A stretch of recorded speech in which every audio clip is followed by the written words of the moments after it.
capacinho, não tem um molho. Nós anasca a pimenta na cabeça. O Baiano Tem um Molho, hit que virou marca oficial de Wagner Moura na campanha de premiações pelo filme O Agente Secreto e espalhou a febre do pagode baiano e da batedeira do canalha para muito além da Bahia. Hoje não dá para falar de carnaval sem esse ritmo rico, potente, que teve as primeiras sementes nos terreiros e virou um gigante com cada vez mais projeção em todo o Brasil. O pagodão está presente desde os encontros entre amigos e família até as multidões puxadas pelos trios elétricos. Cria trabalho, sustenta trajetórias e tem papel histórico como resistência e afirmação da identidade cultural baiana. No BDF Entrevista de hoje, um papo sobre carnaval e quebradeira, a força do pagode baiano, o corpo como linguagem e as possibilidades de um ritmo feito de sincretismo, encontros e muita inovação. Olá, está começando o BDF Entrevista. Eu sou Luana Ibelli, aproveito para agradecer a sua companhia e por aqui você já sabe, a gente sempre fala sobre temas atuais com a visão popular que é a marca do Brasil de fato. E já que estamos no carnaval, vamos falar de música, vamos falar de festa. O assunto hoje é pagode baiano. E para essa conversa, que vai ser muito legal, muito gostosa, eu recebo aqui ela que é baiana, dançarina, também é pesquisadora de danças negras, Lisa Gouveia, bem-vinda. Obrigada pelo convite. Minha pró também de pagodão baiano. Estou empolgadíssima para essa conversa, Lisa. Para a gente começar situando quem está assistindo a gente hoje, queria que você falasse da sua trajetória, das suas raízes, de onde você vem e como você começa a dançar o pagode baiano, como ele acontece na sua vida. Oi, gente, tudo bem? Eu sou a Lisa Gouveia, eu tenho 27 anos. Sou oriunda de Salvador, Bahia, mais precisamente do Alto das Pombas, Federação. É uma favela, uma comunidade dentro do bairro da Federação. Eu começo minha trajetória na percussão, né? Eu começo trabalhando em projetos sociais e estudando em projetos sociais, na verdade.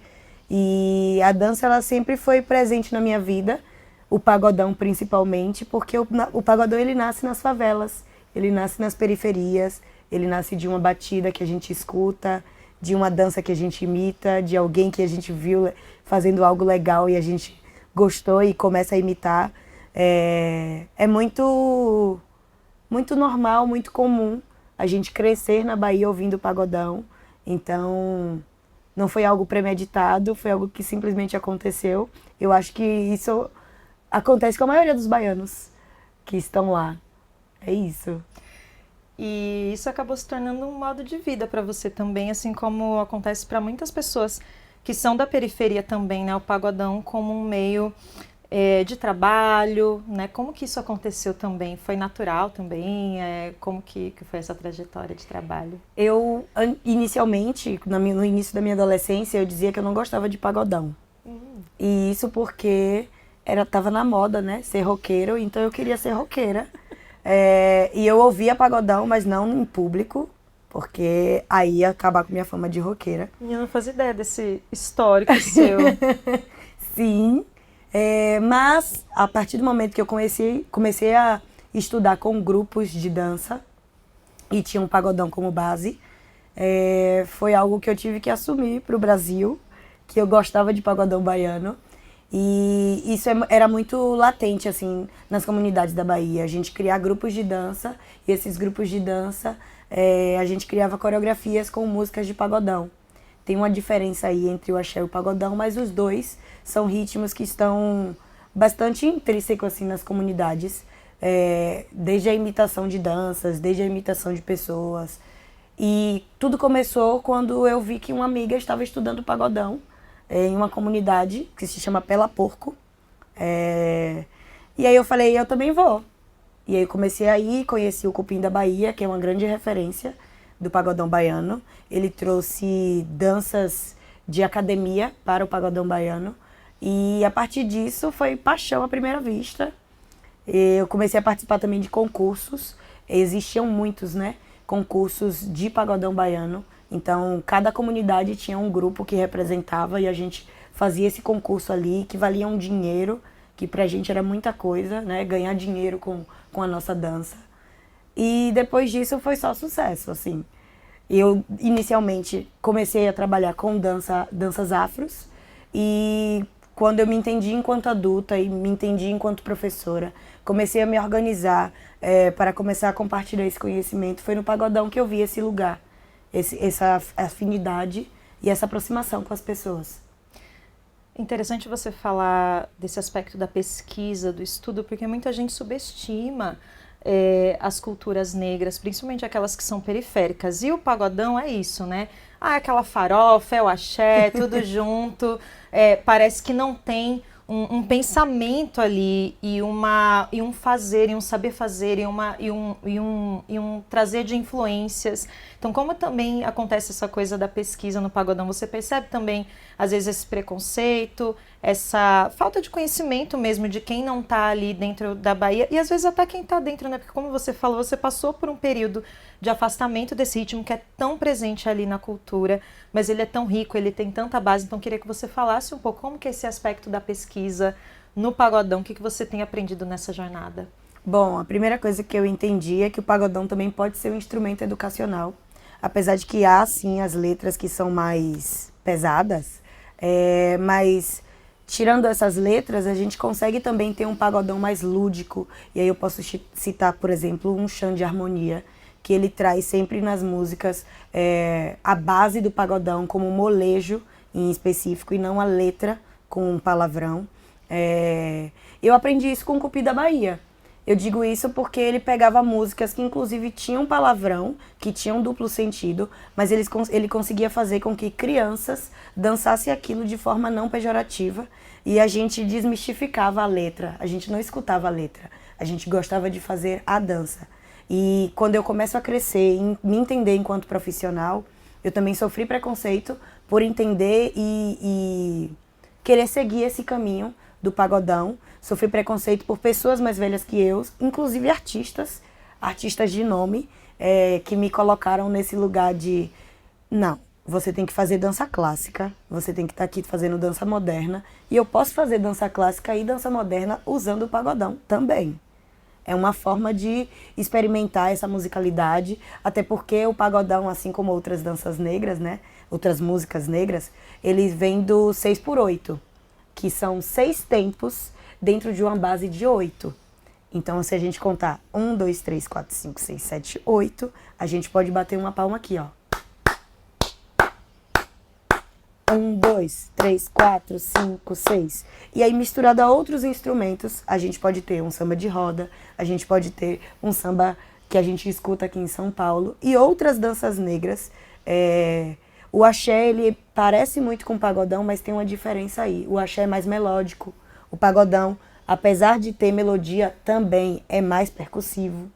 O axé tem percussão, mas é mais melódico. A base do axé é a guitarra baiana. A base do pagodão é a percussão. Em específico, repique, bacurinha. Começar a entender essas diferenciações e começar a explanar isso para o mundo foi de forma empoderadora mesmo, de me entender nesse lugar de tipo, olha, o pagodão também é uma área de estudo. Dá para explorar aqui essa musicalidade, dá para explorar essa dança, dá para inserir outros movimentos dentro desse contexto. Acho que foi mais nesse sentido, assim.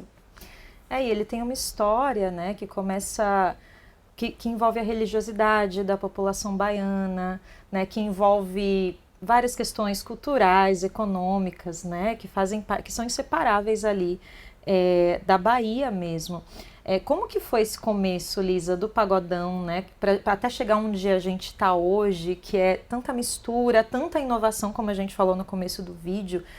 Tem muita... Eu estava vendo ontem até para o programa, relembrando uma participação de Márcio Vitor no Macaco Gordo, que é um canal de YouTube, né? Que eles fazem muita coisa, e ele dá uma aula de pagodão, como ele foi inserindo vários instrumentos, várias influências, desde influências cubanas, influências do rap, do rock, para transformar aquele som que a gente conhece lá no começo, né, quando o Xande de Harmonia começa a trazer o pagode mesmo, com a base de samba de roda. Então, tem tanta transformação, tem tanta riqueza musical nesse gênero para a gente chegar hoje. Então, Claro, né? Estou me adiantando aqui para falar, mas queria que você, como profissional especialista, contasse para a gente esse início e essas influências que foram entrando para a gente conhecer esse pagodão que a gente tem hoje. Então, o pagodão ele começa lá no samba de roda, né? E aí, alguns ancestrais, eles colocam o samba de terreiro também incluído nisso, que tem diferença. Roda de samba é uma coisa, samba de roda é outro. Roda de samba é quando nos juntamos e fazemos um sambinha. E samba de roda é quando a ancestralidade está viva ali, dentro do samba. E a partir do momento que alguns músicos, eles começam a inserir, inclusive, instrumentos de terreiro, o Márcio Vitor foi um deles, eu digo que ele é um ancestral vivo, que ele é uma pessoa que a gente tem que valorizar porque ele está vivo e a gente tem que homenagear, porque o pagodão é o que é hoje, muito por conta também do que Márcio Vitor fez, né? Colocou instrumentos de terreiro dentro do pagodão e a partir disso também outras nomenclaturas foram aparecendo. Tem o pagode 90, né, que a gente conhece, que é o Nossa Juventude, o Chão de Harmonia, é o Tchan, importante dizer. Que não é o Tchan, não é o pagode. Tchan, é o Tchan, é pagodão baiano. Claro que existem algumas diferenciações hoje para o que eles faziam antes, mas eles começam enquanto nomenclatura pagodão baiano. E a partir disso, Márcio Vitor começa a inserir instrumentos de terreiro, né? E as festas de largo também, elas são muito criteriosas. Largo, para quem não conhece, a gente chama lá na Bahia, são as praças. Então lá tem muito show em praça aberta, praça pública. As danças, elas são muito pela coisa da observação. Então eu faço um movimento, a outra pessoa me imita e daqui a pouco tá todo mundo fazendo a mesma coisa. Isso também é uma coisa que vai gerando esse burburinho. E a partir do momento que a gente começa a colocar um rap, um trap, um forró, então a gente começa a inserir o pagodão como a rochadeira, como o pagotrap e várias outras nomenclaturas que foram surgindo. Hoje em dia a gente tem o pagodão baiano, ponto.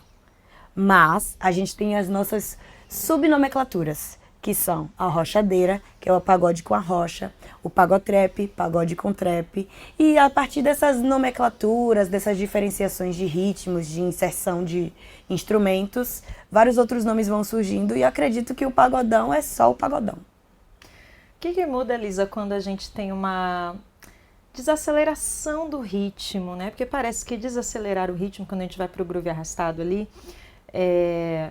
quem ouve, né, pode parecer que é uma coisa mais calma, uma coisa que te leva, né, para um lugar mais tranquilo.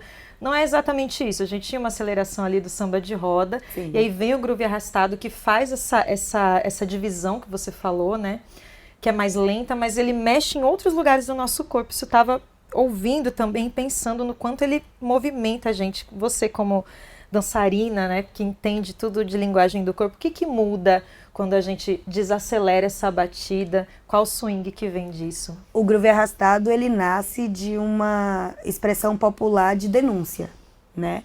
Escutando o rap, por exemplo, o Ed City, que é um dos percussores do groove arrastado, ele traz a partir do momento que ele usa a sua música como protesto. Então ele começa a falar sobre situações da comunidade, no groove arrastado, então não é só o balanço da música, é o balanço também do que se ouve. Então, ok, tá tudo bem a gente rebolar o bumbum, tá tudo ok. Porém, quando o Ed City ele traz o groove arrastado, ele traz como tipo, com conceito renovado, andará nossa nação. Eu sou filho de preto, quero respeito e quem mora no gueto não é ladrão. Então, tudo que ele fala também, ele vai mexer em você em outro lugar. Não é só no quadril, ele mexe no peito, porque tem uma pulsação ali que envolve você. Acho que tem a ver com isso. E daí vem esse balanço, né, que a gente conhece vem aquele hoje. Groove. Acho que por isso também que a gente chama de groove arrastado, né? O arrastado vem daquela coisa que é mais cadenciada e o groove ele vem daqui, da pulsação do peito. Lindo. Lisa, hoje qual que é a importância e o peso do pagode baiano para o Carnaval da Bahia, né? Estamos nesse programa, a gente está gravando antes, vai ser exibido no nosso Carnaval. E aí você voltou da Bahia, passou esse pré-carnaval lá. Como que tá o clima para o Carnaval desse ano? E qual que é o peso do pagodão para o Carnaval hoje? Falando-se de Carnaval, era muito nítido que a base do Carnaval era o axé. Falando-se de Bahia também. Quando o pagodão ele começa a ser inserido, As coisas mudaram, porém, outros ritmos também chegaram. Então eu sinto que o axé e o pagodão, eles ainda sustentam o carnaval, juntamente com os blocos afro. Importante dizer que os blocos afro são de grande importância no Carnaval da Bahia, apesar de não ter valorização. E outros ritmos começam a adentrar nesse carnaval, como o sertanejo, como o funk. Hoje o carnaval é muito plural, porém ainda vejo esses 3 ritmos como a base do Carnaval da Bahia. Os blocos afros, o pagodão baiano e o axé. Eu acredito que em época de internet, as músicas do pagodão baiano, elas estão muito mais distribuídas no Brasil inteiro e a internet tem uma grande importância nisso por conta dos vídeos, dos virais, e eu acho que a dança tem a maior base assim, de importância nisso, porque muitas danças que pode ser 1, 2, 3, 3, 1, 2, 3, 3, isso está sendo viralizado e a partir disso aquela música que ninguém dava nada já está virando o Brasil e, quiçá, o mundo inteiro. Eu estou dizendo isso porque, recentemente, um coreano, ele veio para a Bahia por conta que ele fazia vídeos dançando pagodão baiano. Então, esse vídeo chegou na Coreia por conta da internet, do TikTok e de outras mídias sociais que estão por aí.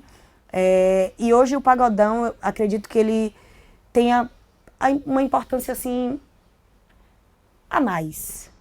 Talvez por conta dessa disseminação que as danças estão trazendo para o pagodão.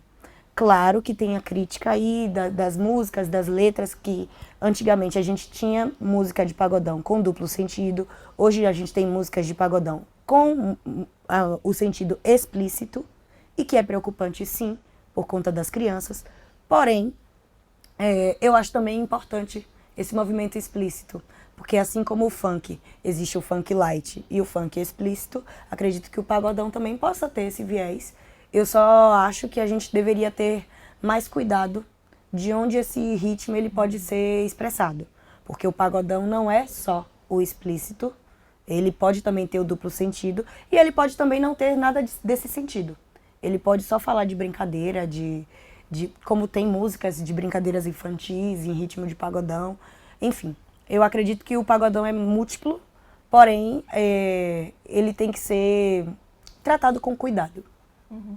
Tem uma coisa interessante que você fala nas aulas, Lisa, que é como o pagodão, ele fala do que as pessoas vivem, né? Então, acho que quando essa questão das letras, da sexualização, ela é muito utilizada também como forma de depreciar o pagodão, ou até dizer que ele não deveria existir, quando tem tanta coisa que acontece. Mas a gente também pode pensar que a sensualidade, que o explícito também fazem parte da experiência das pessoas que estão criando música. Eu queria que você falasse um pouquinho disso. Você sempre explica tão bem, assim como outras letras, né? O que está no cotidiano e que aparece também nas letras do pagodão. Como eu falei, por exemplo, o Groove Arrastado, ele fala muito dessa coisa da denúncia, né? A swingueira, eu falo swingueira por conta de um estudo levantado por mim, por Vitória e por outros artistas profissionais. A swingueira, ela fala mais da quebradeira do corpo, ou seja, as músicas elas vão falar da malemolência, rebola aí, nega, vai no sambão, minha nega, balança pro lado, balança pro outro. São músicas que são mais centradas para a dança, enquanto tem outras músicas que são mais centradas para a denúncia, tem outras músicas que são mais centradas para a sensualidade, outras para a sexualidade. E tá tudo bem.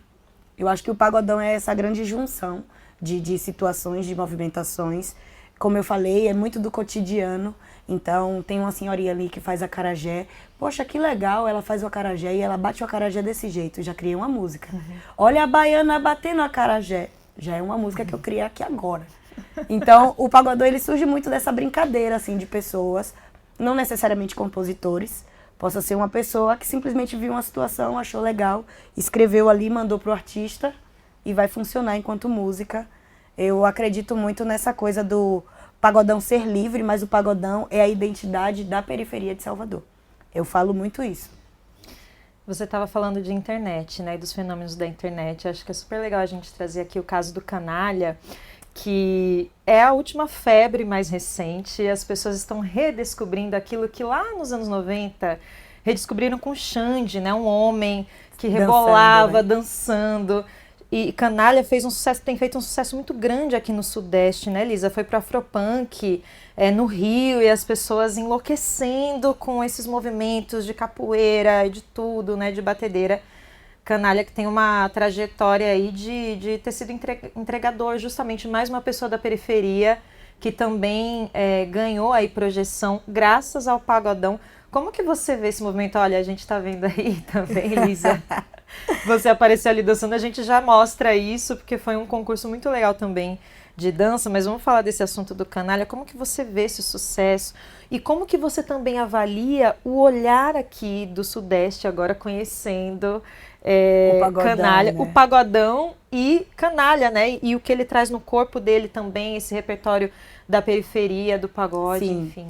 O Canalha, ele é um cara que ele é de Camaçari, né? Não é do centro de Salvador. Ele é de Camaçari, então é muito legal ver uma pessoa que é de uma região metropolitana, que com certeza teve muito mais dificuldade do que muitos artistas de Salvador para estar na cena. E ele ganhar cenário mundial. Eu não digo nem brasileiro, eu digo mundial. Porque o Canalha está famoso mundialmente com a sua batedeira. A batedeira é um movimento que ele começa ali nos anos 2000 e disseminou muito na Bahia com um menino chamado David Batedeira, que era uma criança na época e que ele fazia esse movimento que o Canalha fazia, que todo mundo achava um absurdo uma criança fazer aquilo. Mas todas as crianças faziam, a diferença é que ele estava na mídia. Então, o Canalha ele traz movimentações, inclusive da capoeira, para suas apresentações. E o que eu vejo assim do Sudeste, já que eu estou aqui, né, morando em São Paulo, o que eu vejo é que as pessoas confundem muito com o axé. E quando a gente começa a se colocar nesse lugar e explicar de que pagodão é uma coisa e axé é outra, as pessoas citam a Globo e citam nesse sentido de mas Xande Harmonia se apresentou lá e apresentou como axé. Mas Léo Santana apresentou lá e apresentou como axé. Eu me lembro de uma apresentação do Léo Santana no Faustão, que o Faustão apresentou ele como cantor de axé, e aí ele explicou a diferença do axé e do pagodão. E é muito importante que nós, enquanto artistas de Salvador, expliquemos essa situação, porque existe um lugar de fala para cada um deles. Eu acredito que o Canalha, para além da hipersexualização do corpo do homem preto, isso é um fato que existe entre ele, para além da sua malemolência corporal, ele é um artista...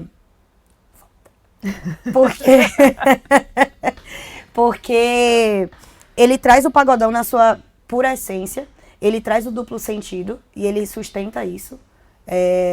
Mas ele traz também uma vertente que começou recentemente, que são as backdances. E ele traz para um cenário nacional. As backdances, antigamente as dançarinas elas só dançavam, hoje em dia elas têm um microfone na mão. E acho que sua maior função ali é cantar e gemer. Que tem também viralizado muito, né? Várias pessoas intrigadas de como fazer. De como fazer, né? E eu fico imaginando também, você como dançarina sabe que não é fácil, Lisa. Fazer, dançar e colocar muita energia é uma dança que cobra muito energeticamente, assim, do corpo.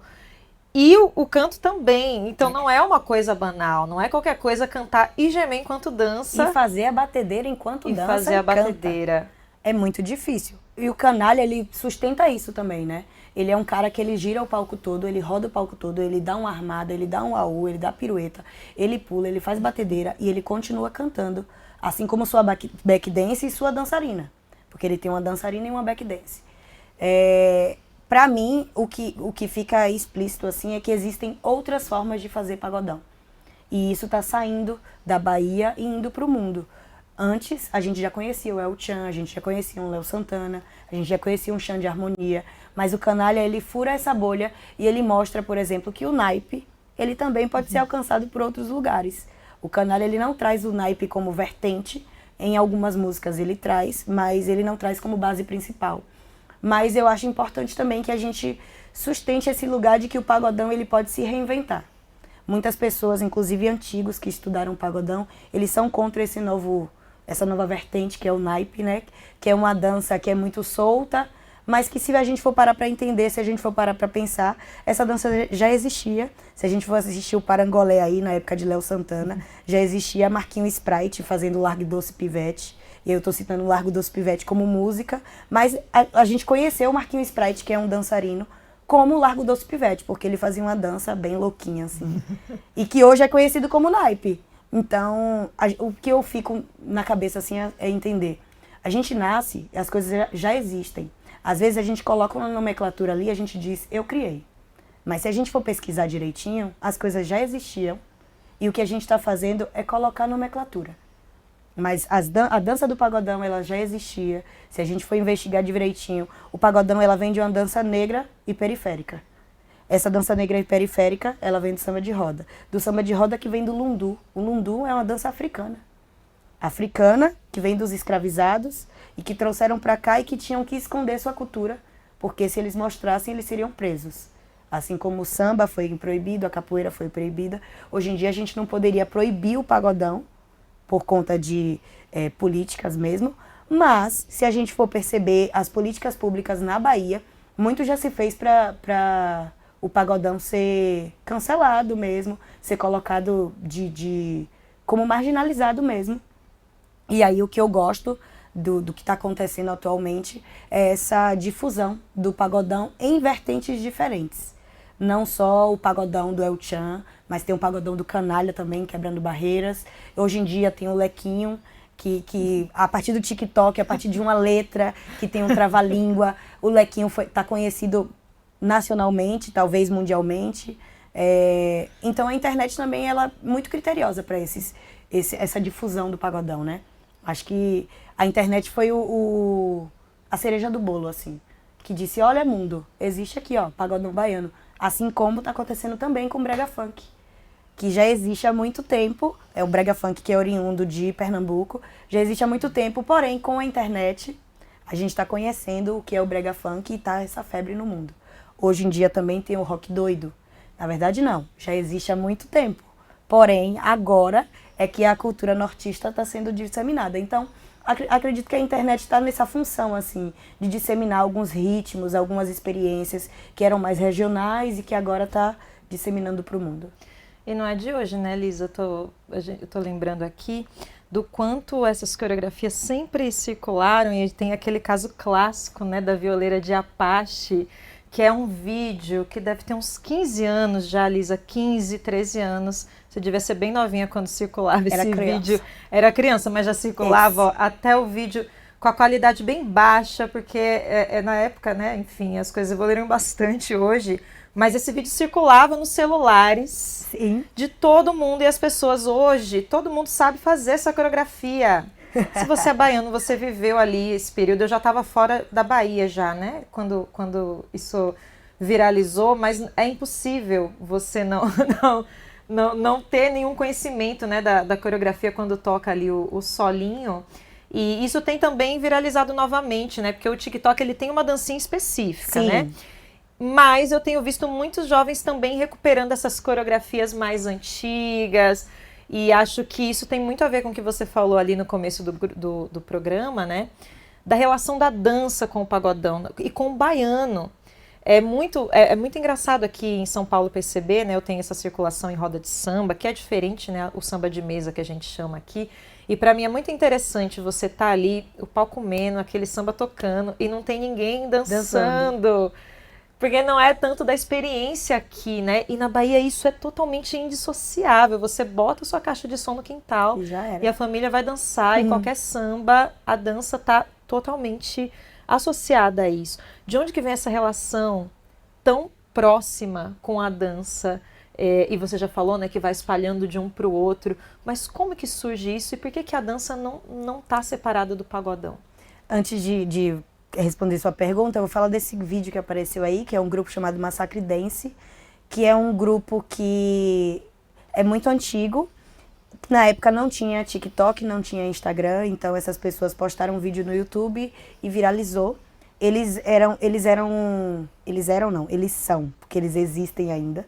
Eles são pessoas que trouxeram o pagodão misturado ao hip hop.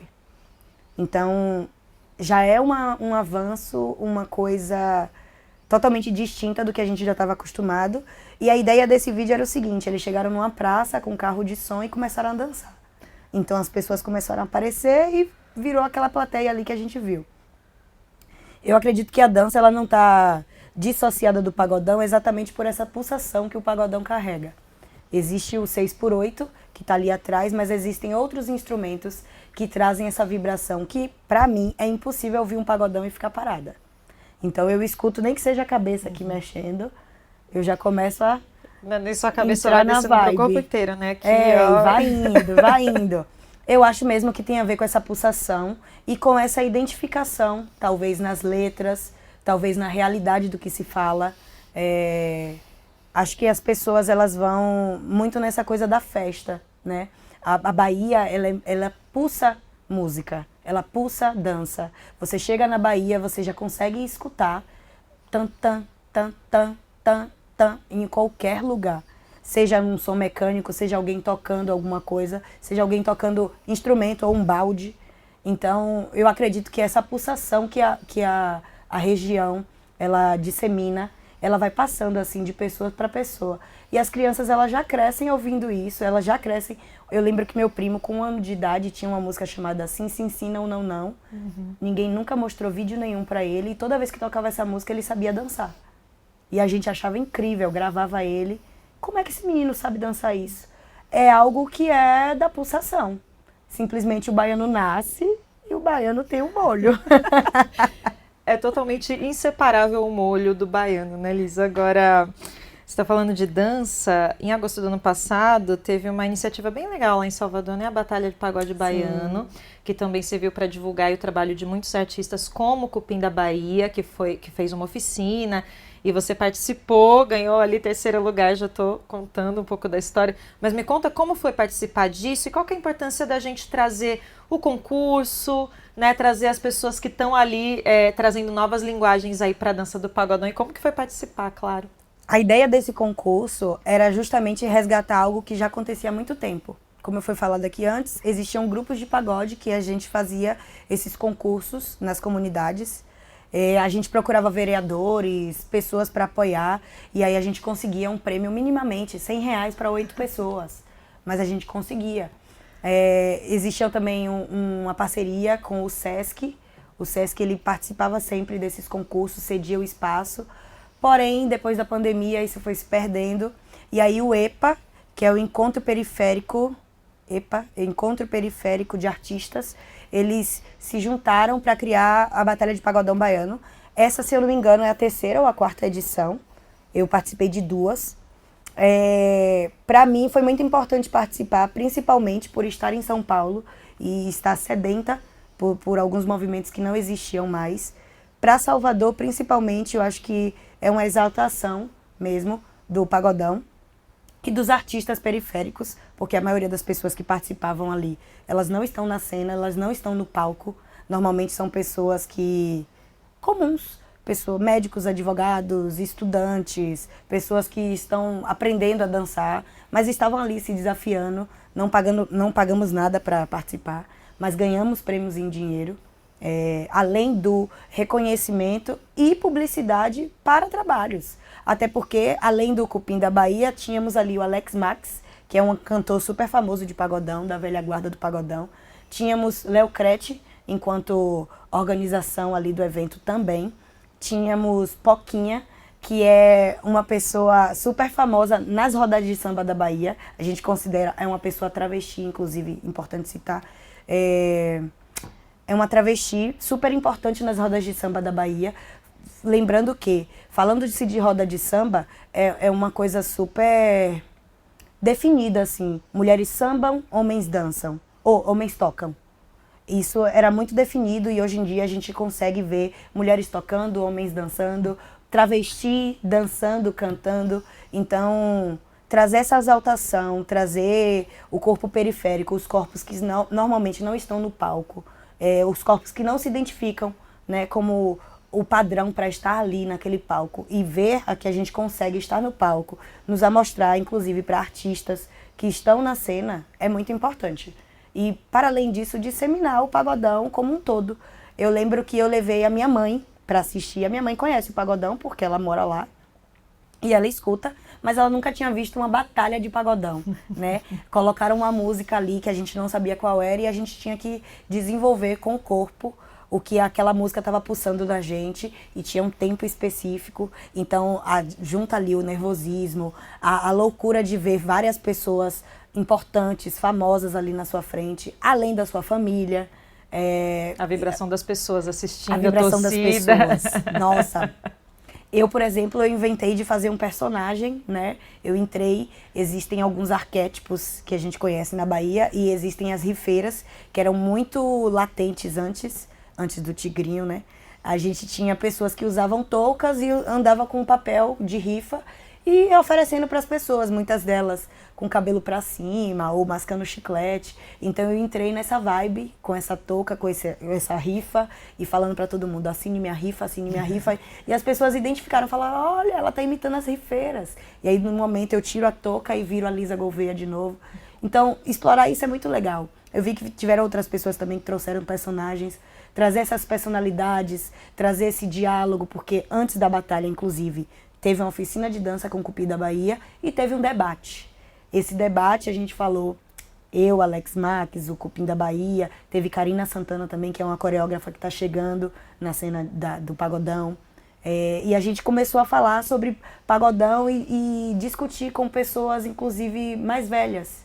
Tinham senhorinhas ali sentadas na plateia. Pra gente é muito importante que haja essa troca, até para disseminar para essas pessoas que o pagodão é só baixaria. Ele também tem baixaria. A gente não vai descartar a baixaria. Ele tem. Mas o pagodão não é só isso. É uma troca de experiência fundamental, né? Para continuar não só lembrando do que trouxe a gente até aqui, mas também para olhar para frente. Agora, já que você falou de dança, de projetos, vamos falar de Quebre com as Negonas. Opa! Um projeto que eu sou fã, participo e foi extremamente importante, assim, desde que eu comecei, Lisa, porque é um projeto... A gente brinca, eu e o Igor aqui também, um colega nosso que também é aluno de Quebre com as Negonas aqui do Brasil, de fato a gente brinca, né? As baianas em diáspora ficam aqui sem o pagodão, porque realmente aqui em São Paulo não é muito difundido, a gente vê o axé, ou a gente vê as mesmas músicas, se você for na formatura até hoje vai tocar Onda, Onda, Olha a Onda, Sim. Ou no máximo vai tocar um ali Foge, Foge, Mulher Maravilha, que é uma coisa mais recente do pagode, então é difícil a gente ver... projetos que tragam, acho que, sinceramente, assim, não conheço outros, mas eu tenho a impressão que vocês foram as primeiras, assim, aqui na capital, a trazer o pagodão, de fato, que se ouve na Bahia, que se ouve nas periferias, a trazer os movimentos. Te agradeço por isso também, né, porque é muito importante pra gente que está aqui poder ter acesso a isso. Queria que você contasse dessa experiência, né, como que tem sido trazer o pagodão aqui para São Paulo, como que tem sido ensinar pessoas que muitas vezes não são baianas, né? Tem muito baiano que acaba indo para as aulas nessa busca, mas também tem pessoas que nunca conheceram, dançarinos inclusive, que não conhecem os movimentos, que também tem vários desafios ali. Como que está sendo isso? Primeiro dizer que o pagodão ele existe em São Paulo muito dentro das academias e através de marcas como Fit Dance, Zumba. O pagodão ele estava dentro inicialmente de uma coisa chamada swing baiano, que foi popularizada por uma pessoa chamada Antônio Cozido, também vivo, tá? Importante dizer. Antônio Cozido, ele começa a trazer os movimentos de axé, de pagode, para dentro das academias, e isso começa a ser disseminado. A partir disso, começaram a existir marcas, como o Fit Dance. Então, o Quebre com as Negonas, ele surge da necessidade, tanto meu quanto da minha parceira, Vicky Fonseca. Também, deixar até um beijo para a Vicky Fonseca, que é importantíssima também nesse projeto. Sempre bom lembrar também, dançarina, coreógrafa, faz as coreografias e elas trocam cada aula. A gente tem a coreografia feita por uma das duas. E são coreografias muito ricas, com muita base também da dança afro. Então, eu queria fazer essa citação aqui, a Vicky. Então, a gente sentiu essa necessidade a partir de que, tanto eu quanto ela, a gente estava dando aula solta em São Paulo, né, através de estúdios e tentando se inserir nesse espaço e a partir da visão deles, enquanto internet, eles precisavam ver que a gente tinha retorno de seguidores. Se não houvessem seguidores, eles não estavam aceitando a gente nos estúdios. Então a gente olhou uma para outra assim e falou, fazer uma coisa aqui, eu e você, vamos ver se dá certo? Vamos. Então alugamos um espaço, começamos a divulgar e fizemos essa coisa mesmo do boca a boca, de amigo, divulga aí, amigo, compartilha. Amigo, ó, você sabe que vai ter aula tal dia? Fizemos uma edição e deu 7 pessoas, se eu não me engano. E aí a gente falou assim, vamos fazer uma segunda edição? Vamos ver se vai dar bom mesmo? Nessa segunda edição dobrou a quantidade de pessoas. E aí na terceira edição tivemos 3 pessoas. Aí eu falei assim, nós não vamos desistir não, vamos continuar tentando? Vamos. Até que fizemos um curso de férias e nesse curso de férias fidelizamos algumas pessoas. E aí continuamos nessa luta de divulgação do nosso trabalho, de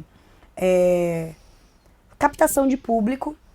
A partir disso também começamos a trabalhar com a internet, começamos a gravar vídeos e postar na internet, visto que alguns contratantes começaram a nos ver. Então, hoje nós somos dançarinos do Baile da Massa Real, que é aqui de São Paulo. Estamos em conversa com uma outra banda atualmente. Estamos também fazendo performance numa festa chamada O Pente, que acontece uma vez no mês, é uma festa baiana que acontece aqui em São Paulo.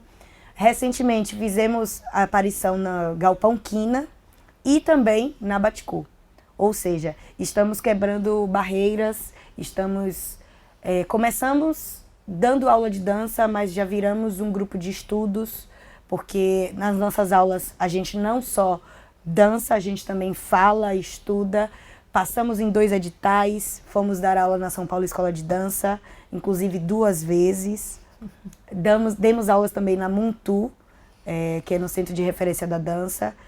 Atualmente, iremos dar aula num SESC, a gente ainda não pode divulgar qual, mas iremos dar aula num SESC. Então, acredito que o Quebrando com as Negonas, ele surge da necessidade da minha e de Vitória, porém, ele passou a ser uma necessidade coletiva. Eu conhecia uma pessoa, o nome dele é Jean, que ele estava aqui dando aula de pagodão baiano, mas por algum motivo ele não continuou, ele voltou para Salvador. E quando eu cheguei aqui em São Paulo e a gente decidiu colocar essa coisa para frente, deu muito certo. A maioria, é importante citar que a maioria do nosso público não é dançarino. São pessoas que queriam perder vergonha, são pessoas que, eu não sei dançar, e a gente começa a desmistificar essas pessoas. Não damos aula fácil. Já tivemos perguntas como, mas essa aula é para iniciante?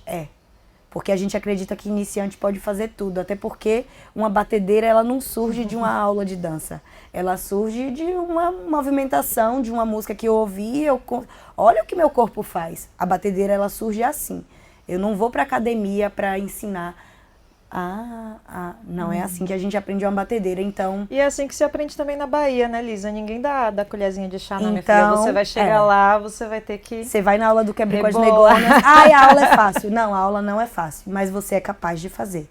É importante dizer isso. Eu tenho uma aluna, vou citar o nome dela aqui, porque eu posso, ela me permitiu. Ela se chama Esté Oruê, e ela chegou na aula dizendo que não sabia dançar. E hoje em dia ela fala, eu sei dançar, e ela grava vídeo e fala assim, olha, eu sei dançar, as negonas falaram que eu sei dançar e eu sei dançar. Na verdade, a dança é para todo mundo, né? A gente ouve uma pulsação, se eu mexo um dedinho, eu tô dançando. Agora, se eu quero aprimorar essa dança, eu vou para uma aula de dança. Eu penso assim, mas a dança é para todos. E não só no sentido de aprender uma coreografia, falando da minha experiência, mas também justamente de socializar, de poder ter o contato com aquele ritmo. E eu te confesso, né, também minha primeira aula foi super difícil. Eu sentei no chão, falei, meu Deus, eu não consigo. Tinha vários dançarinos, pessoas de balés, assim, de artistas lá de Salvador. E para mim foi esse processo também de... eu queria tanto estar ali ouvindo aquele som, eu queria tanto estar ali socializando com outras pessoas que também compartilham esse amor pelo pagodão, enfim, pela cultura, que naturalmente isso foi vindo para o meu corpo. Então hoje para mim é fundamental, assim, e é isso, né? Basta querer dançar. E aí aproveito, Lisa, vamos encerrar nossa conversa. Infelizmente tem tantos assuntos, mas eu acho que a gente conseguiu, né, expressar a importância desse ritmo. Aí queria que você fizesse seu merchan e chamasse as pessoas para conhecer o Quebre com as Negonas, onde vocês estarão aí nos próximos dias. Lembrando que a gente vai exibir no Carnaval essas entrevistas. Então, conta pra gente quem quiser saber mais. Então, eu vou ter que dizer, né? Então, no carnaval nós estaremos no Sesc Pompeia, Quebre com as Negonas, alguns dias. Outros dias, Vicky Fonseca estará comandando. Ainda não temos horário, mas dá uma pesquisadinha aí que você vai saber. É gratuito, é só chegar. Posteriormente, nós vamos divulgar como é que ficaram as aulas. Então, pesquisa no Instagram, @quebrecomAsNegonas, ou @GouveaLisa, ou @Vicky Fonseca. Os 3 Instagrams vão ter informações sobre aulas de dança aqui em São Paulo. Então fica aí o convite para conhecer nosso trabalho e conhecer o pagodão, que é um ritmo contagiante. Você vai gostar muito. Eita, que delícia, Lisa. Muito obrigada pela conversa. Um ótimo carnaval pra gente. Continue dançando muito e divulgando o pagodão, que é para qualquer pessoa que queira alegria na vida, que queira descobrir novas formas de estar no mundo, né, e de dançar. Obrigada. É mover, né? É isso. É se mover. Bom, e assim a gente encerra o nosso BDF Entrevista de hoje. Muito obrigada pela presença, pela companhia de sempre e até uma próxima. Tchau!